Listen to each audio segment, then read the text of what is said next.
রসুলকে গালি দিয়েছে। কিছু মর্দে মুজাহিদ, কিছু ঘাটে আশেকে রাসূল আল্লাহর রসুলকে গালি দেওয়া সেই সাতেমকে দুনিয়া থেকেই বিদায় করে দিয়েছে। রাজীবের কথা আপনাদের মনে আছে? মনে আছে রাজীবের কথা? তাকে হত্যা করা হয়েছে না? তাকে হত্যা করা হয়েছে কিনা? আল্লাহ রসুলের যুগে যখন সে কাবার গিলাফ ধরে ঝুইলা ছিল, মনে আছে কাবার গিলাফ ধরে ঝুইলা থাকার কথা? কাবার গিলাফ ধরে ঝুইলা থাকা মানে আপনি কি বুঝেন? আমি আপনার বড় ভয় পাইতেছি, পবিত্র ঘরের গিলাফ ধরে ঝুইলা আছে, আমার এবার মাফ করে দেন।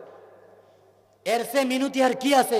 আল্লাহ রসুল বলছে কোনো মাফ নাই, ফাকতুলু ফাকতুলু ফাকতুলু, কোনো মাফ নাই। আল্লাহ রসুল্লাহ যে গালি দিবে তার ব্যাপারে কোনো মাফ নাই, তাকে হত্যা করতে হবে।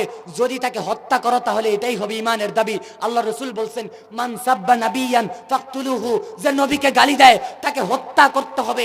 ইমানদারের দাবি হলো তাকে হত্যা করা। কোন মুসলমান যদি নবীকে গালি দেওয়ার পরে চুপচাপ বসে থাকে তার ইমান পরিপূর্ণ হয় নাই। আল্লাহ রসুল ওমর রাদিয়াল্লাহু তাআলা আনহুকে জিজ্ঞেস করলেন, বলো ওমর, তুমি কি আমাকে তোমার জীবনের চাইতে বেশি ভালোবাসো? ওমর বলল, না নবী, আমি তো আপনার নিজের জীবনের চাইতে বেশি ভালোবাসি না। আল্লাহ রসুল বলল, ওমর তুমি এখনো মুমিন হতে পারো নাই।